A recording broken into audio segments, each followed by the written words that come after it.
भगवान श्री कृष्ण के जन्मोत्सव के लिए मथुरा नगरी पूरी तरह से सजकर तैयार है। कृष्ण जन्माष्टमी पर पूरे शहर में उत्सव का माहौल देखा जा रहा है। बहुत ही दिव्य और भव्य तस्वीर वहां से सामने आनी शुरू हो चुकी है। ये तैयारी है कान्हा के जन्मोत्सव की। हर्षोल्लास और उत्साह ऐसा कि पूरी कान्हा नगरी भक्ति रस में डूबी हुई है। कन्हैया की जन्मस्थली का हर कोना कन्हैया की धुन में नाच रहा है, उत्सव मना रहा है। इस साल की तैयारी पिछले सालों से कहीं ज्यादा भव्य और खास है, जिससे पूरे शहर में एक उत्सव का माहौल है। कृष्ण जन्माष्टमी पर मथुरा में ब्रज संस्कृति की अद्भुत छठा छाई हुई है। जगह जगह शोभा यात्रा निकाली जा रही है। सैकड़ों कलाकार कृष्ण लीलाओं को जीवंत कर रहे हैं। भक्ति की ऐसी धारा बह रही है कि पूरा मथुरा कृष्णमय नजर आ रहा है। पूरे शहर के मंदिरों में खास सजावट की गई है। चौराहों की सजावट और रंग बिरंगी लाइटों से रास्तों को सजाया गया है। कृष्ण जन्माष्टमी पर मथुरा में महोत्सव चल रहे हैं। जन्मोत्सव पर कान्हा के लिए विशेष पोशाकें बनी हैं, जिसे मेघधनु पोशाक नाम दिया गया है। क्या है इस पोशाक की खासियत, दिखाते हैं आपको रिपोर्ट में। कान्हा के लिए तैयार की गई ये पोशाक इंद्रधनुष के 7 रंगों से प्रेरित है, जो भगवान की दिव्य और अलौकिक शक्ति का प्रतीक है। इस पोशाक में कान्हा का स्वरूप और भी मनमोहक लगेगा, जिससे भक्तों का मन खुशी से झूम उठेगा। भगवान श्री कृष्ण को जिस बंगले में विराजमान किया जाएगा वो भी इस साल बेहद खास है।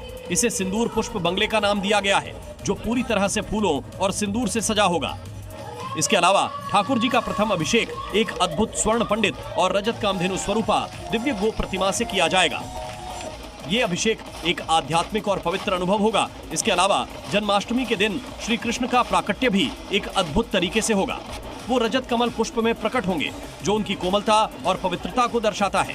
यह क्षण भक्तों के लिए यादगार रहेगा। राजधानी दिल्ली के निजामुद्दीन में एक पुरानी दरगाह के कमरे की छत और दीवार गिरने से 6 लोगों की मौत हो गई। बताया जा रहा है कि कमरा नंबर 40 और 50 जो थे वो अचानक से ढह गए।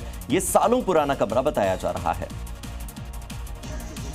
दिल्ली के निजामुद्दीन में मौजूद 750 साल पुरानी फतेहशाह दरगाह के एक कमरे की छत और दीवार गिरने से 6 लोगों की मौत हो गई। दरगाह के केयरटेकर के मुताबिक ये दरगाह हुमायूं के मकबरे से भी पुरानी है। जिस कमरे की दीवार गिरी वो करीब 40 से 50 साल पुराना था।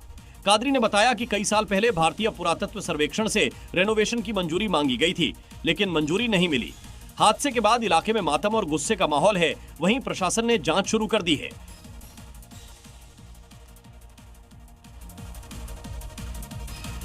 गाजियाबाद में कुछ देर की बरसात के बाद सड़कें जलमग्न हो गई, तालाब में तब्दील हो गई। नेशनल हाईवे की सड़क पर भारी जलभराव के हालात देखे गए। ये नजारा किसी तालाब या नदी का नहीं है। ये गाजियाबाद की सड़क है, जो बारिश के बाद तालाब में तब्दील हो गई। कुछ घंटों की बारिश के चलते हाईवे पर इतना जलभराव हुआ कि सड़कें लबालब हो गई। जहां नजर दौड़ाओ पानी का ही कब्जा नजर आ रहा है। आलम यह था कि बच्चे सड़क पर जमा हुए पानी में डुबकी लगाते नजर आए। तो यहां से गुजर रहे राहगीरों की तो पूछो मत।